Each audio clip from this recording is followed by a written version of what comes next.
Chapter 4 এ আছে regression and correlation. তো প্রথমে আমরা পড়ব কোরিলেশন। কোরিলেশনটা কি? আমরা মেইনলি কোরিলেশনটা হলো the linear relationship between two variables is called correlation. তো দুইটা লিনিয়ার ভেরিয়েবলের মধ্যে আমাদের যে লিনিয়ার রিলেশনশিপ, দুইটা ভেরিয়েবল x এবং y যদি ধরে নেই, এদের মধ্যে যে লিনিয়ার রিলেশনশিপটা সেটা হলো আমাদের কোরিলেশন। লিনিয়ার রিলেশনশিপ বলতে বোঝাইতেছে যে হয়তো বা একটা বাড়লে আরেকটা বাড়তেছে, আর একটা কমলে আরেকটা কমতেছে, এরকম দুইটা ভেরিয়েবলের মাঝে যে আমাদের রিলেশনটা সেটা হলো কোরিলেশন। যেমন আমরা একটা কোরিলেশন আছে যে আমাদের প্রাইজের দামটা বেড়ে গেলে ডিমান্ডটা একটু কমে যায়, কারণ অনেকের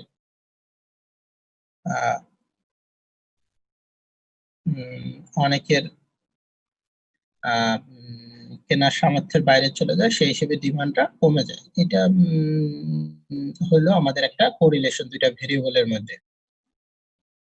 সো এরপরে আমাদের আছে correlation analysis. Correlation analysis is the statistical tool we can use to describe the degree to which one variable is linearly related to another. এটা একটা statistical tool যেটা আমরা ডেসক্রাইব করতে পারি একটা ভেরিয়েবলের সাথে আরেকটা ভেরিয়েবল লিনিয়ারলি রিলেটেড কিনা।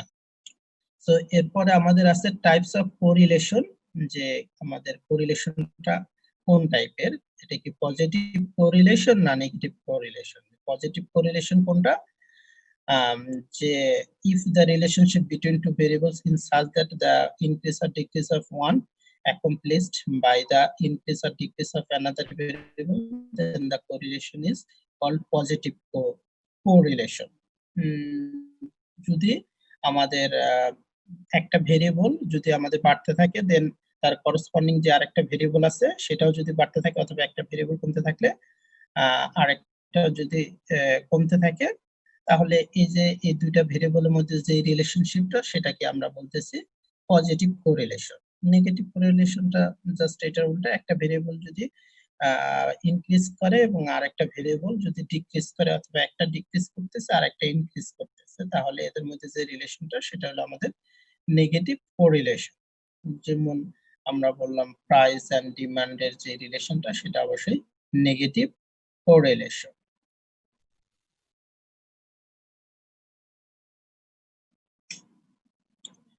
methods of studying correlation. আমরা correlation method of studying scattered diagram, Karl Pearson coefficient of correlation. So scatter diagramটা আমাদের কি বলা হয়েছে দেখো এখানে, যে the conventional procedure in constructing a scatter diagram is to have one variable, usually the independent variable x, scaled on the horizontal axis, and another variable, usually the dependent variable y, scaled on the vertical axis. A point representing y is plotted. The resulting graph of all the points thus plotted for all the pairs of x and y values in the sample is called scatter diagram. ধরো আমাদের দুইটা variable আছে x, এটা আমাদের একটা independent variable ধরে নিলাম, আর y আমাদের একটা ডিপেন্ডেন্ট ভেরিয়েবল। সো আমরা হরিজন্টাল অ্যাক্সিস x অ্যাক্সিস আর y অ্যাক্সিস x অ্যাক্সিস এর মানগুলো এবং y এর মানগুলো y অ্যাক্সিসে বসানোর পরে আমরা যে পয়েন্টগুলো প্লট করার পরে যে ডায়াগ্রামটা পাবো সেটাই হলো আমাদের scatter diagram. We can tentatively decide whether there is an approximate linear relationship between x and y by drawing a scatter diagram. If the y values tend to increase or decrease in a straight line fashion as the x values increase or decrease, then it is reasonable to decide that there exists some degree of positive correlation between x and y if the y values tends to increase or decrease in a straight line fashion. As the y values decrease or increase, then it is reasonable to decide that there exists some degree of negative correlation between x and y. If the y values do not tend to increase or decrease in a straight line fashion as the change in x values, then it is reasonable to decide that there is no relationship between x and y. So আমরা একটু যদি গ্রাফের মাধ্যমে দেখি, দেখো যে আমরা ধরো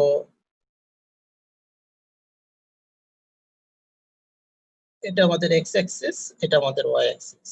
যদি প্লটগুলা এরকম হয় যে এক্স লাইনটা যদি আমাদের এরকম হয় এবং পয়েন্টগুলা খুব কাছাকাছি এরকম পয়েন্ট হয়, মানে এক্স এর ভ্যালু বাড়ার সাথে সাথে আমাদের ওয়াই ভ্যালুটা বাড়তে থাকে, সেটা আমাদের পজিটিভলি কোরিলেটেড।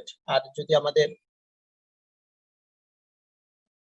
এটা যদি এভাবে কমতে থাকে যে এক্স এর মান বাড়তেছে বাট ওয়াই এর মানটা কমতেছে, সেটা আমাদের নেগেটিভ কোরিলেশন। আর যদি আমাদের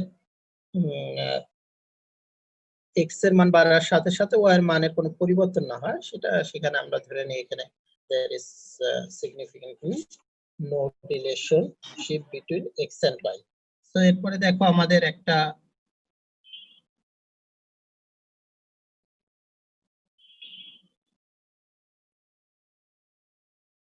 এক্সাম্পল আছে যে the number of pounds steam used per month by a chemical plant is thought to be related to the average ambient temperature for the month. The past year's use and temperature are shown in the following table. আমাদের steam per use পার মান্থে কত পরিমাণ pound steam use করা হয়েছে সেটার একটা data দেওয়া আছে। দেখো মান্থ আমাদের জানুয়ারি মাসে টেম্পারেচার ছিল 21 আর স্টিম ইউজ করা হয়েছে 185 পাউন্ডস। ফেব্রুয়ারি মাসে আমাদের টেম্পারেচার ছিল 24, স্টিম ইউজ করা হয়েছে 214, March April May June July August September October November December temperature তাদের করসপন্ডিং টেম্পারেচার এবং তার যে স্টিম ইউজ করা হয়েছে পার পাউন্ডসে সেটা দেওয়া আছে। Draw a scatter diagram and comment. So এখানে আমাদের ইন্ডিপেন্ডেন্ট ভেরিয়েবল কোনটা? ইন্ডিপেন্ডেন্ট ভেরিয়েবল হলো আমাদের টেম্পারেচার আপ ডাউনের উপরে আমাদের স্টিমটা ইউজটা আমাদের আপ ডাউন করবে। সো এক্স অ্যাক্সিসের দিকে আমরা টেম্পারেচার নিব এবং স্টিম ইউজটা নিব আমাদের ওয়াই অ্যাক্সিসের দিকে। এরপরে আমরা ডাটাগুলো প্লট করছি। তো 21 এর জন্য 185, 21 এর জন্য 185 আমরা অ্যাপ্রক্সিমেশন নিচ্ছি, জাস্ট 24 এর জন্য 214, 24 এর জন্য 214। এভাবে আমরা স্ক্যাটারলি ডাটাগুলা বসায় আমরা একটা স্ক্যাটার diagram পাইলাম, scattered plot between temperature and steam used. From the above scatter diagram, the sample sir এটা কি ফিক্স যে x অক্ষ বরাবর? স্যার এটা কি ফিক্স যে x অক্ষ বরাবর টেম্পারেচার আর y অক্ষ বরাবর স্টিম ইউসেজ বসাতে হবে? আমি তো y তেও টেম্পারেচার বসাতে পারতাম। সো দেখো আমাদের মানে এক্স অ্যাক্সিসটা আমাদের নরমালি হলো ইন্ডিপেন্ডেন্ট ভেরিয়েবল যেটা থাকবে সেটা আমাদের এক্স অ্যাক্সিসে নিব, আর হলো ডিপেন্ডেন্ট ভেরিয়েবলটা আমাদের ওয়াই অ্যাক্সিসে নিব।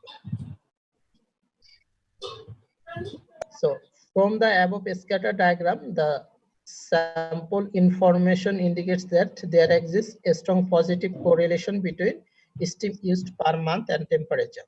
দেখো আমাদের এটা কি একটা স্ট্রং পজিটিভ কোরিলেশন দেখাইতেছে, কারণ আমাদের টেম্পারেচার বাড়ার সাথে সাথে আমাদের স্টিম ইউজ বাড়তেছে বা কমার সাথে সাথে কমতেছে, একটা প্রায় কাছাকাছি স্ট্রেট লাইনের মতোই আমাদের প্লট গুলা খুবই কাছাকাছি স্ট্রেট লাইনের। সো এই কারণে এটা আমাদের একটা পজিটিভ কোরিলেশন দেখাচ্ছে।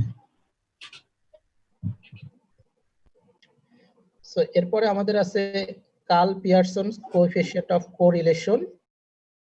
সো কোএফিসিয়েন্ট অফ কোরিলেশনের কোএফিসিয়েন্ট বের করার জন্য আমাদের একজন স্ট্যাটিস্টিশিয়ান কার্ল পিয়ারসন সে একটা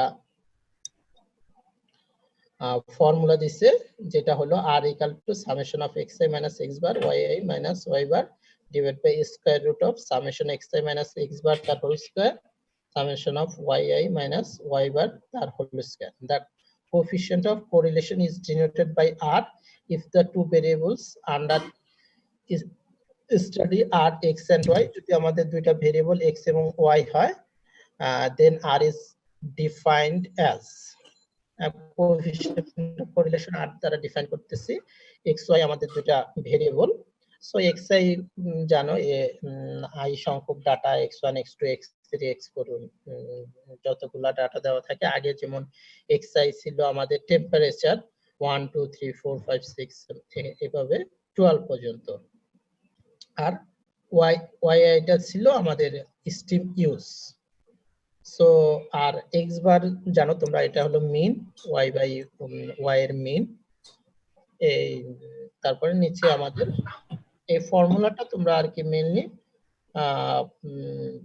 কিভাবে আসছে সেটা আমাদের দরকার নেই, এটা ম্যাথ করার জন্য আমাদের লাগবে coefficient of correlation r equal to এটাকে আমরা সিম্পলিফাইড করে ভেঙে এইভাবে লিখতে পারি, summation of xi yi minus n x bar y bar is divided by square root of xi তার whole square minus x bar তার whole square summation of yi তার whole square minus n y bar তার whole square. It can be shown that r takes values between -1 and 1. এটার r এর ভ্যালুটা always -1 থেকে 1 এর কাছাকাছি হবে এর মধ্যে। The sign of r gives the direction of the relation, that is whether they are positively correlated or negatively correlated. যদি আমাদের r এর মানটা পজিটিভ হয় তাহলে এটা এই ভেরিয়েবল দুটো পজিটিভলি কোরিলেটেড, r এর মান যদি নেগেটিভ হয় তাহলে আমরা নেগেটিভলি ভেরিয়েবল দুটো নেগেটিভলি কোরিলেটেড, আর যদি r এর মান 0 এর কাছাকাছি হয় তাহলে এখানে কোনো রিলেশনশিপ নেই। The magnitude of r মানে modulus of r gives the strength of the relationship. So দুইটা ভেরিয়েবলের মধ্যে রিলেশনের স্ট্রেংথটা প্রকাশ করে r এর মান। r এর মান যদি 1 এর কাছাকাছি হয়, পজিটিভ 1, তার মানে স্ট্রংলি পজিটিভ কোরিলেটেড, আর যদি -1 এর কাছাকাছি হয় তাহলে নেগেটিভলি স্ট্রংলি নেগেটিভ কোরিলেটেড। মানে 1 এর কাছাকাছি বুঝাইতেছে স্ট্রেংথটা, তাদের দুইটার মধ্যে স্ট্রং কোরিলেশন না উইক কোরিলেশন। 1 এর কাছাকাছি থাকলে তারা এটা তাদের মধ্যে রিলেশনটা স্ট্রং। দেখো এক্সাম্পল 2 আছে, রেফার টু এক্সাম্পল 1। আমাদের যে এক্সাম্পল 1টা দেওয়া আছে, find the coefficient of correlation and comment. Coefficient of correlation আমাদের ফাইন্ড করতে বলছে এবং এটার উপরে r এর মানের উপরে একটা কমেন্ট দিতে হবে যে r এর মান বের করার পরে এটা পজিটিভলি কোরিলেটেড আর নেগেটিভলি কি রকম রিলেশনশিপটা কি স্ট্রেংথ না উইক সেটা। সো আমাদের টেম্পারেচার xi আর আমাদের স্টিম ইউজড yi, এরপরে আমরা xi yi বের করছি, xi এর সাথে yi মাল্টিপ্লাই করে xi তার হোল স্কয়ার বের করছি, yi তার হোল স্কয়ার বের করছি, নিচে আমরা সবগুলা সাম করছি। সো এরপরে আমরা এক্স বার মিন বের করব। এক্স বার মিন সমান জানো তোমরা already summation of x i divide by n. So সামগুলা নিয়ে এন আমাদের আছে 12, 12টা ডাটা আছে, n ইকুয়াল টু 12। সো আমরা এক্স বার পাইলাম, y bar summation of y i divide by n, সেখান থেকে ওয়াই বার পাইলাম। এখন r equal to summation of x i y n minus n x bar y bar divide by square root of summation of x I তার whole square minus n x bar তার whole square summation of y i তার whole square minus n x bar তার whole square.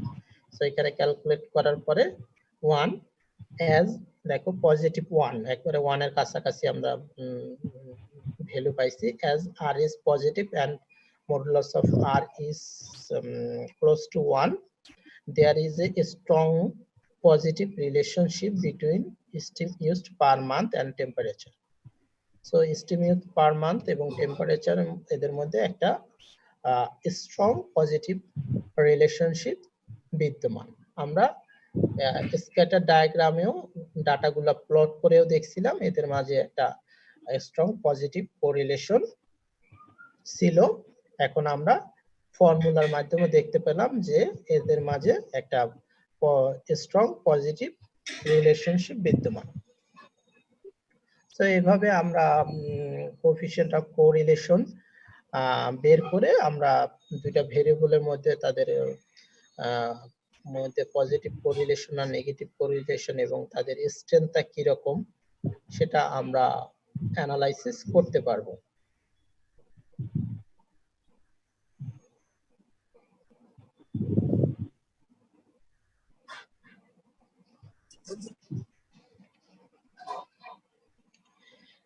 ঠিক আছে, তোমরা যদি বুঝতে না পারো, কোথাও বুঝতে সমস্যা হলে কোশ্চেন করতে পারো, অথবা আমি বোঝাচ্ছি পরে পড়তে গেলে বা ম্যাথ করতে গেলে কোনো প্রবলেম থাকলে আমাকে মেসেঞ্জারে তোমরা জানাইতে পারো, নক দিতে পারো, আমি তোমাদের প্রবলেমগুলো সলভ করার ট্রাই করব। সো এরপরে আমাদের Spearman's rank correlation coefficient. This will be useful measure of correlation if the data set is given in rank. It is denoted by RS if two rank variables are x and y respectively. Then RS equal to 1 minus 6 summation of di tar whole square divided by n into n square minus 1, or n equal to total number of pair rank di equal to xi minus yi, দুইটার পার্থক্যটা d আমাদের। So এটা যদি আমাদের rank আকারে থাকে তাহলে আমরা এই ফর্মুলাটা ইউজ করব। যেমন প্লেয়ারদের র্যাঙ্ক হয়, ধরো দুইজন জাজ আছে, কোনো প্লেয়ার 11 জন প্লেয়ার আছে, তো দুইজন জাজ তো আমাদের একই রকম র্যাঙ্কিং করবে না। প্লেয়ারদেরকে কারো চোখে কেউ 10 নম্বর করে যে খেলতেছে, একজন জাজ মনে করলো সে 10-এ 8 পেতে পারে, আর একজন মনে করলো 7 পেতে পারে। সো এই র্যাঙ্কটা যখন আসবে সেই ক্ষেত্রে দুইটা ভেরিয়েবলের মধ্যে তখন আমরা এই র্যাঙ্ক কোএফিশিয়েন্ট কোরিলেশন কোএফিশিয়েন্টটা ইউজ করব। যেমন a football team has 15 effective players in a match. Two judges watch their play and assign his or her evaluation by ranking the players as follows. ধরো 15 জন প্লেয়ার আছে, effective player 1 2 3 4 5, এবং ranking by জাজ 1, দুইজন জাজ আছে এ এবং B. জাজ এ প্লেয়ারদের র্যাঙ্কিং করছে 12 3 15 8 10 1, এভাবে 15 জন প্লেয়ারের, এবং র্যাঙ্কিং বাই জাজ বি, দুইজন জাজ বি আবার তাদের র্যাঙ্কিং করছে এরকম। Calculate the rank coefficient correlation of coefficient. So আমাদের র্যাঙ্ক কোরিলেশন অফ কোএফিশিয়েন্ট আমাদের ক্যালকুলেট করতে বলছে। সো প্লেয়ার 1 আমাদের xi আমাদের ফার্স্ট জাজ, আমরা yi ধরে নিলাম সেকেন্ড জাজ, এবং di টা হলো আমাদের yi minus xi minus yi, di equal to xi minus yi di তার হোল স্কয়ার বের করতে পারবো, xi minus yi এই দুটো থেকে বিয়োগ দিয়ে, দেন আমরা টোটাল n আমাদের কত 15 sample number. So rs equal to 1 minus 6 into summation of di তার whole square divided by n into n square minus 1, 1 minus মানগুলো বসাই দিলে আমরা 0.82 পাবো র্যাঙ্ক কোরিলেশন। সো এভাবে আমরা র্যাঙ্ক কোরিলেশন অফ কোএফিশিয়েন্টের মানটা আমরা বের করতে পারবো। সো আরএস এর মান আমাদের মোটামুটি 1 এর কাছাকাছি। সো আমরা এখানে এটা বলতে পারবো যে স্ট্রংলি একটা পজিটিভ কোরিলেশন বিদ্যমান।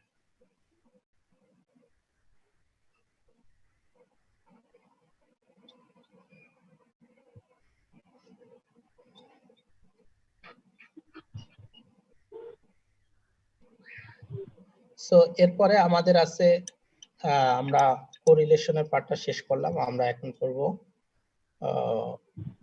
রিগ্রেশন। সো রিগ্রেশন বের করার আগে আমাদের কিছু ইন্ডিপেন্ডেন্ট ভেরিয়েবল, ডিপেন্ডেন্ট ভেরিয়েবল কি সেটা আমরা জানবো। Independent variables are characteristics that can be measured directly. These variables are also called predictor or explanatory variables used to predict or to explain the behavior of the dependent variable. So independent variable are characteristics that can be measured directly. যেটা আমরা ক্যারেক্টারিস্টিক্সটা সরাসরি measure করতে পারি, মানে যেটা কোনো অন্য কোনো ভেরিয়েবলের উপরে ডিপেন্ড করে না। A dependent variable is a characteristic whose value depends on the values of independent variable. So dependent variable টা আমাদের অলওয়েজ ইন্ডিপেন্ডেন্ট ভেরিয়েবলের উপরে ডিপেন্ড করবে। যেমন আমরা জানি y equal to x square plus 2, এখানে x এর মান আমাদের ইন্ডিপেন্ডেন্ট ভেরিয়েবল xটা, x আমরা যে কোনো ভ্যালু নিতে পারি। সো x এর ভ্যালুর উপরে আমাদের y এর ভ্যালুটা ডিপেন্ড করতেছে। সো y হবে আমাদের এই ক্ষেত্রে ডিপেন্ডেন্ট ভেরিয়েবল আর x আমাদের independent variable. So regression analysis key, the statistical tool that provides a linear equation called regression equation for expressing the linear relationship between two or more variables is called regression analysis. For example, how much change on average in the dependent variable would result in 1 unit change in the independent variable. The answer can be obtained by using this linear equation. So the statistical tool that provides a linear equation called regression equation for expressing the linear relationship between two or more variables is called regression analysis. So তাহলে এই ক্ষেত্রে আমাদের actually ওইটা যেমন দুইটা ভেরিয়েবলের মাধ্যমে linear relationship প্রকাশ করছে, এটা হলো আমাদের লিনিয়ার ইকুয়েশনের মাধ্যমে একটা দুইটা ভেরিয়েবলের মধ্যে ডিপেন্ডেন্ট এবং ইন্ডিপেন্ডেন্ট ভেরিয়েবল দুইটা ভেরিয়েবলের মধ্যে আমাদের রিলেশনটা দেখাচ্ছে। যে আমরা বললাম y equal to f of x, এই টাইপের যে ইকুয়েশনের মাধ্যমে y equal to f of x plus c, এটা আমাদের একটা লিনিয়ার ইকুয়েশন। এই ইকুয়েশনটাকে আমরা রিগ্রেশন বলতেছি। For expressing the linear relationship between two or more variables is called regression analysis. এখানে ভেরিয়েবল দুইটা হইতে পারে আর একাধিক হইতে পারে।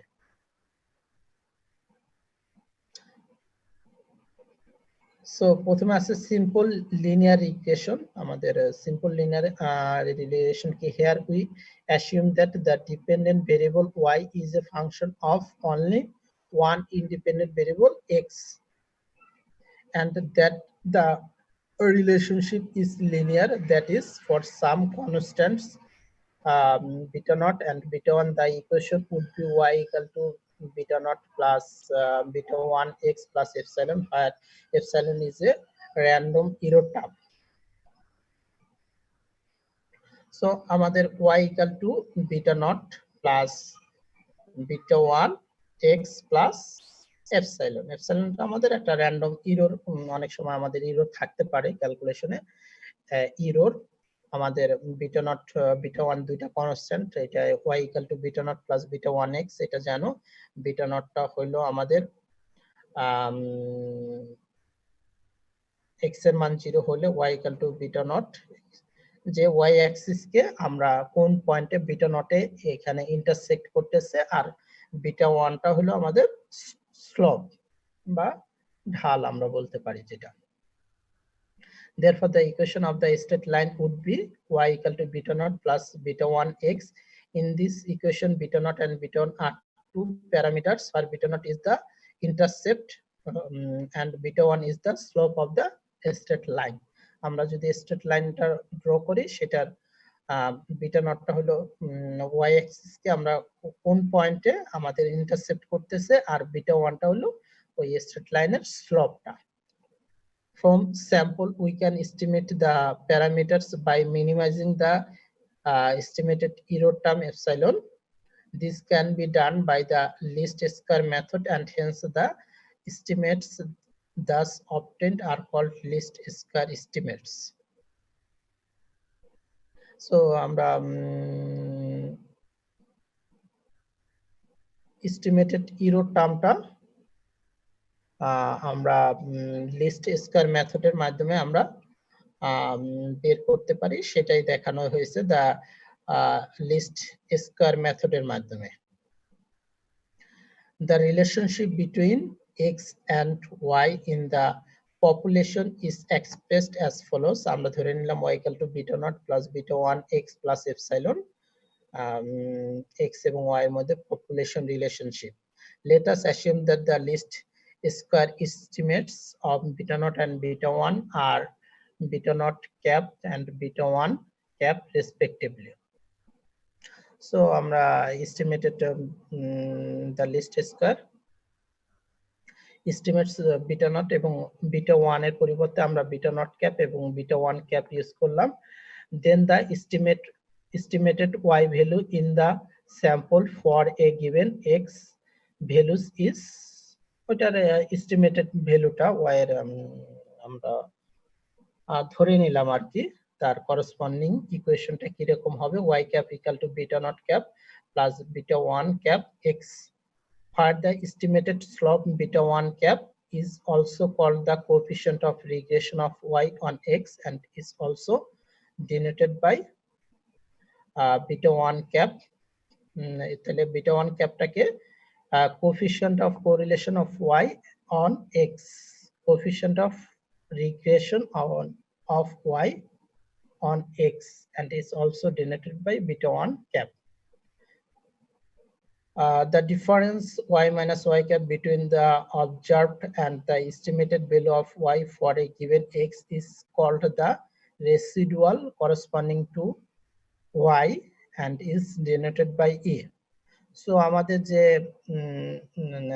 পপুলেশন রিলেশনটা ছিল y equal to beta naught plus beta 1 x, আর আমাদের যে এস্টিমেটেড ইকুয়েশনটা পাইলাম y cap, এই দুইটা যে ডিফারেন্সটা, সেই ডিফারেন্সের ভ্যালুটাকে আমরা বলতেছি রেসিডুয়াল বা পার্থক্য অবশিষ্ট যেটা। সো রেসিডুয়াল ই টাকে ডিনোট করা হয় ই দিয়ে, সেটার ভ্যালুটা কি e equal to y minus y cap calculated from a sample with n values for x and y. The ith residual would be ei equal to yi minus y cap I. I মান 1 to up to n. Thus the least square estimates are the estimates beta naught cap and beta 1 cap that minimizes yi minus yi cap তার whole square summation of ei তার whole square নেওয়া হয়েছে। আমরা yi এর মানটা বসাই দিছি yi minus yi cap এর মানটা বসাইছি beta naught cap minus beta 1 xi তার whole square. One method of doing this is to set the partial derivatives of summation of xi that whole square with respect to both beta naught cap and beta 1 equal to 0 and solve the resulting equations. আমরা এটাকে beta naught cap and beta 1 ক্যাপের মাধ্যমে partial differentiate করে solve করে আমরা এর ভ্যালুটা পেতে পারি যে thus differentiating first with respect to beta naught cap and equating to 0 প্রথমে আমরা বিটা নট ক্যাপের মাধ্যমে আমরা পার্শিয়াল ডিফারেন্সিয়েট করলাম ইকুয়াল 0 ধরে নিয়ে summation of yi minus n beta naught cap minus beta 1 cap summation of xi equal to 0 or summation of yi equal to n beta naught cap plus beta 1 cap summation of xi.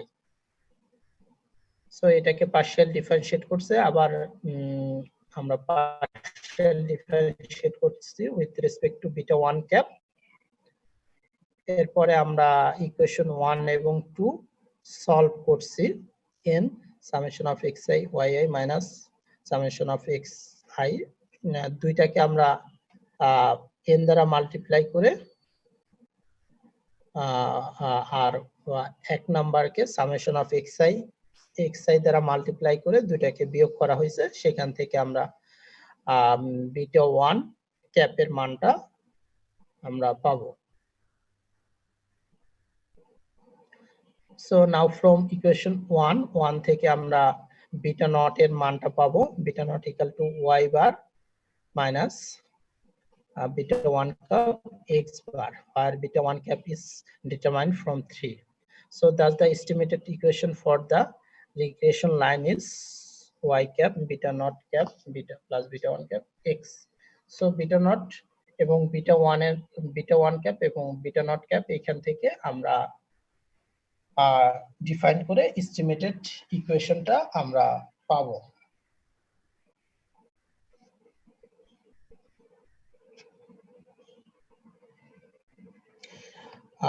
Drawing the line of regression line আমরা কিভাবে draw করব দেখো the regression equation y cap equal to beta naught cap plus beta 1 cap x can be drawn on the scatter diagram to see closeness of the points from the straight line.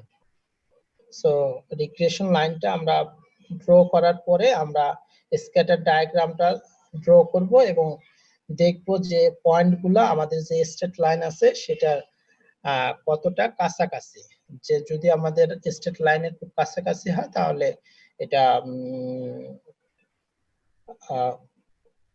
Strongly positively correlated কিনা বা strongly correlated কিনা সেটা আমরা দেখতে পারবো।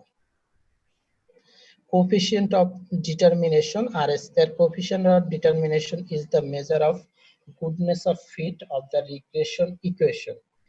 It is interpreted as 100 R-square percent of total variation of y can be explained by x.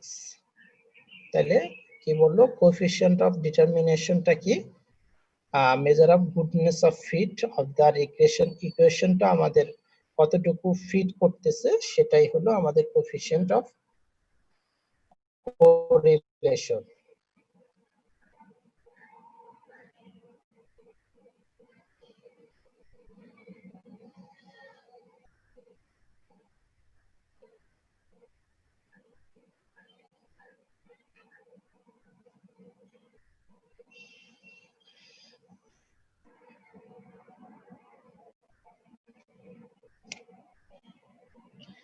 আচ্ছা দেখো একটা আমাদের एग्जांपल আছে যে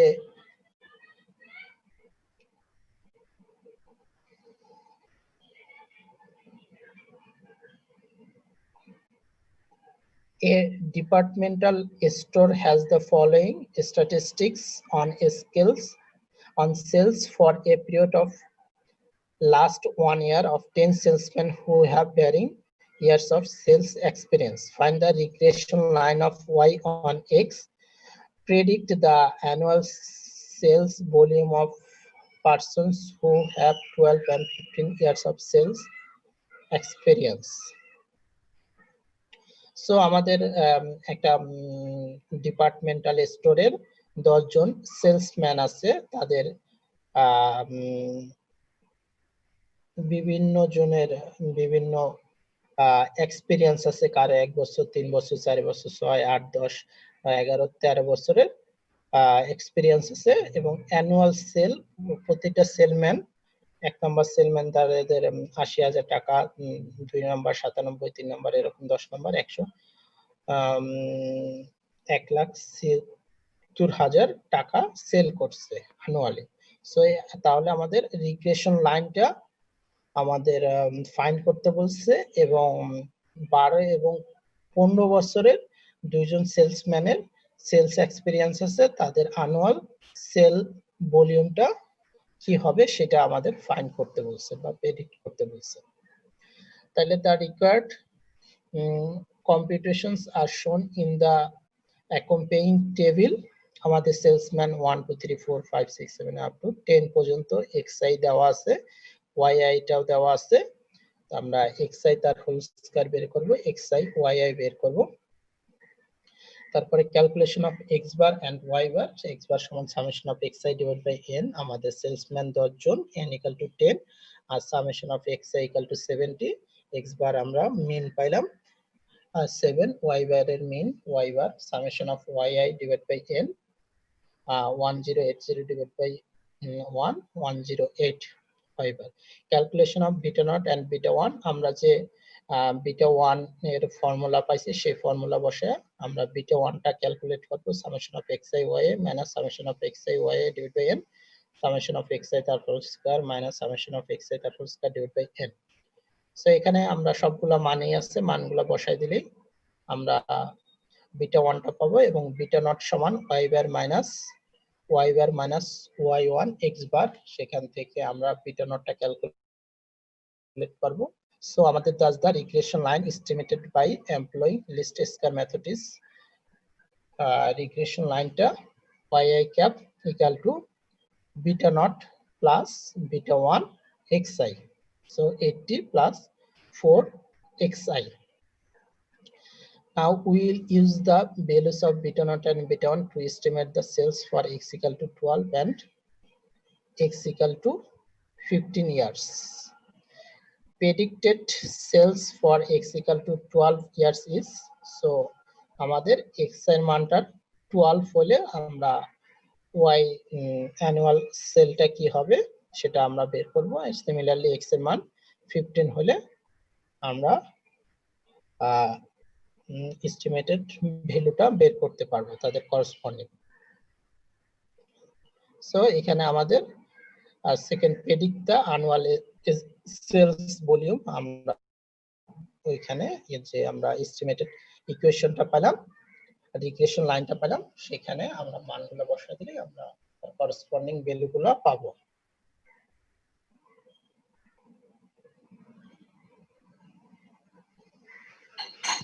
স্যার আজকে আর পড়েন না স্যার।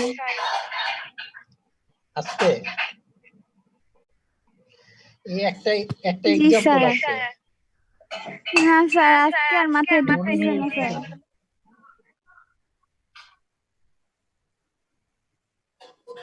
হ্যাঁ, একটা एग्जांपल, ঠিক আছে, এখানে একটা एग्जांपल হয়তো বা অনেকগুলা এটার সাথে রিলেটেড, তো এটা শেষ করে দেই, ঠিক আছে।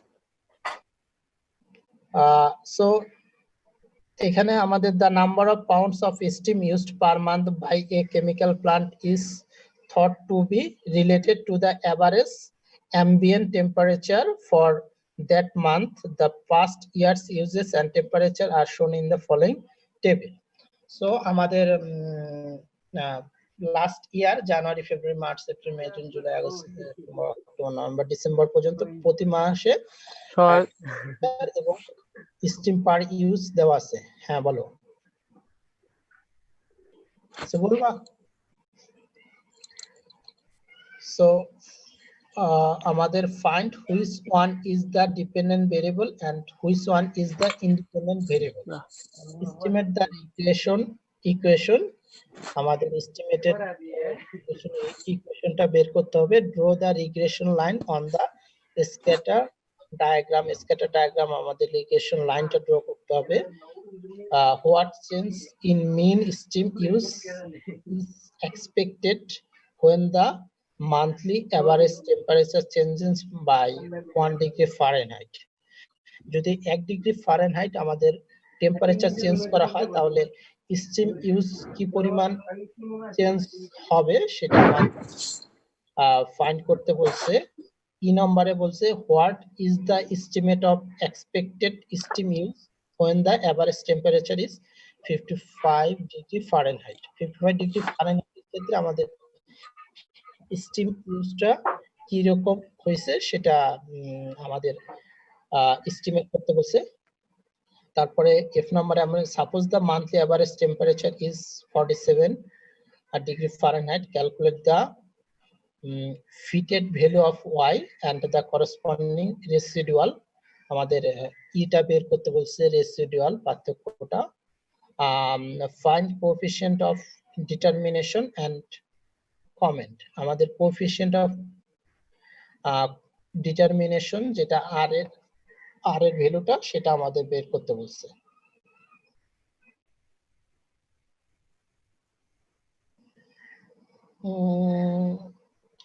আট থেকে 10 বা এটা হয়তো বা তোমার এখানে যতগুলো আছে সবগুলো নাও চাইতে পারে।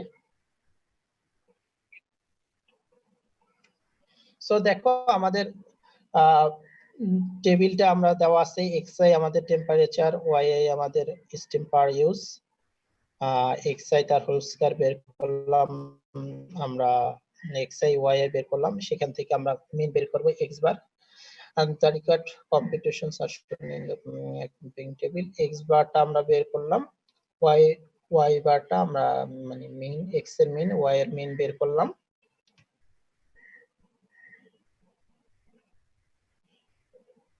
So দেখো যে as the temperature may influence the steam uses, hence temperature is the independent variable and steam use is the dependent variable. যেহেতু টেম্পারেচার কম বেশির উপরে স্টিম ইউজেসটা ডিপেন্ড করতেছে, টেম্পারেচার বাড়লে স্টিম ইউজটা বাড়তেছে, টেম্পারেচার কমলে স্টিম ইউজেসটা কমতেছে। সো আমরা এখানে বুঝতে পারতেছি টেম্পারেচারটা আমাদের ইন্ডিপেন্ডেন্ট ভেরিয়েবল আর স্টিম ইউজেসটা আমাদের ডিপেন্ডেন্ট ভেরিয়েবল, এটা আমাদের টেম্পারেচারের উপরে ডিপেন্ড করতেছে। So the slope beta 1 cap of the estimated regression equation is as follows. আমরা যে লিস্ট স্কয়ার মেথডে আমরা বিটা 1 ক্যাপটা ডিরাইভ করছি সেই ফর্মুলা বসায়া আমরা বিটা 1 ক্যাপটা বের করব n summation of xi yi minus summation of xi summation of yi n মানগুলা বসাই দিয়ে আমরা বিটা 1 ক্যাপটা বের করব এবং the intercept beta naught cap of the estimated regression equation is beta naught cap, এটাও আমরা ফর্মুলা দেখাইছিলাম যে y বার minus beta 1 cap x বার, সো minus 6.42 পাইলাম beta naught cap। এখন আমরা estimated regression লাইনটা কি ছিল আমাদের y cap equal to beta naught cap plus beta 1 cap x, so এটা হলো আমাদের estimated regression equation। এরপরে আমরা স্ক্যাটার ডায়াগ্রামটা আমরা ড্র করছি, আমাদের এক্স অ্যাক্সিসের দিকে টেম্পারেচার এবং স্টিম ইউজ বসায় আমরা একটা স্ট্রেট লাইন ড্র করছি। এখান থেকে আমাদের সি নম্বরে এস্টিমেটেড রিগ্রেশন লাইনটা দেখাইতেছিল স্ক্যাটার ডায়াগ্রামের মাধ্যমে, সো এটা আমাদের এস্টিমেটেড রিগ্রেশন লাইন। তারপরে mean steam use is expected to increase 9.21 pounds when the monthly average temperature increased by 1 degree Fahrenheit and vice versa. So আমাদের 1 ডিগ্রি ফারেনহাইট যদি আমরা ইনক্রিজ করি তাহলে টেম্পারেচার স্টিম ইউজেস কি হবে 9.12 পাউন্ডস ইনক্রিজ করবে। So এটা আমরা কিভাবে বুঝতে পারবো, দেখো যে এই যে ইকুয়েশনটা এস্টিমেটেড রিগ্রেশন ইকুয়েশন, সো আমাদের এখানে ফার্স্ট টেম্পারেচার আমাদের আছে 21। সো এটা যদি আমরা 21 বসাই তাহলে আমাদের কি মান আসতেছে -9.6.42 প্লাস 9.21 ইন্টু 21 এক্স এর মান। তারপরে 1 ডিগ্রি যদি আমরা বাড়াই তাহলে কি হবে -6.42 প্লাস 9.21 ইন্টু 22। সো তাহলে কি পরিমাণ বাড়তেছে আমাদের 9.21। এই যে এক্স এর সহগটা আছে 9.21, এই 1 ডিগ্রি ফারেনহাইট বাড়াইলে কিন্তু আমাদের স্টিম ইউজটা আমাদের 9.21 করে বাড়বে। তোমরা ক্যালকুলেট করে দেখো 21 এবং 22 এই দুইটা এক্স এর মান 21 ডিগ্রির জন্য তো দেওয়াই আছে, 22 ডিগ্রির জন্য 22 ডিগ্রি ফারেনহাইটের জন্য বের করো 9.21 ওটার চেয়ে বেশি হবে। সো তাহলে আমাদের 1 ডিগ্রি ফারেনহাইট আমরা কমাই বা বাড়াই তার জন্য 9.21 পাউন্ডস স্টিম ইউজেস বাড়বে বা কমবে। তারপরে the estimated of expected steam use when the average temperature 55 degree Fahrenheit is, যে আমাদের estimated রিগ্রেশন ইকুয়েশন পাইলাম, সেইখানে আমরা x এর মানটা 55 ডিগ্রি ফারেনহাইট বসালে তাদের স্টিম ইউজটা কি রকম হয় সেটা আমরা ফাইন্ড করতে পারবো। এই যে আমাদের বিতে যে ইকুয়েশনটা পাইলাম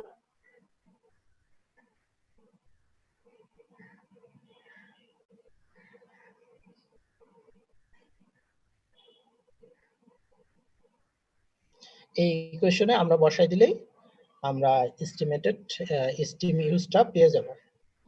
suppose the monthly average temperature is 47 degree Fahrenheit, the fitted value of y is, so 47 degree ফারেনহাইটের জন্য আমরা এস্টিমেটেড স্টিম ইউজটা বের করলাম এবং তার ওয়াইটা দেওয়া আছে।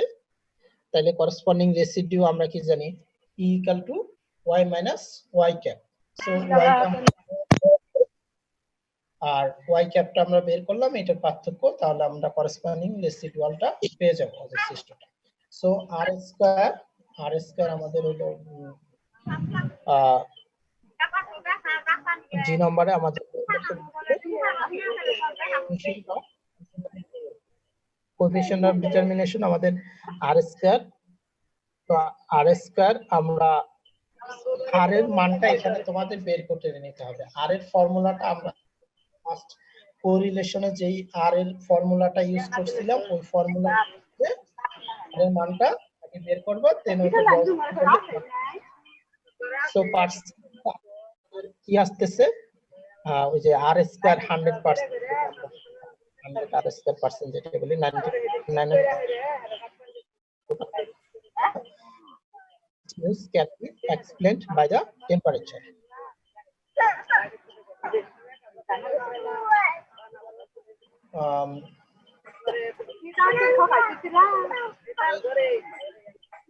Alta for you, of course.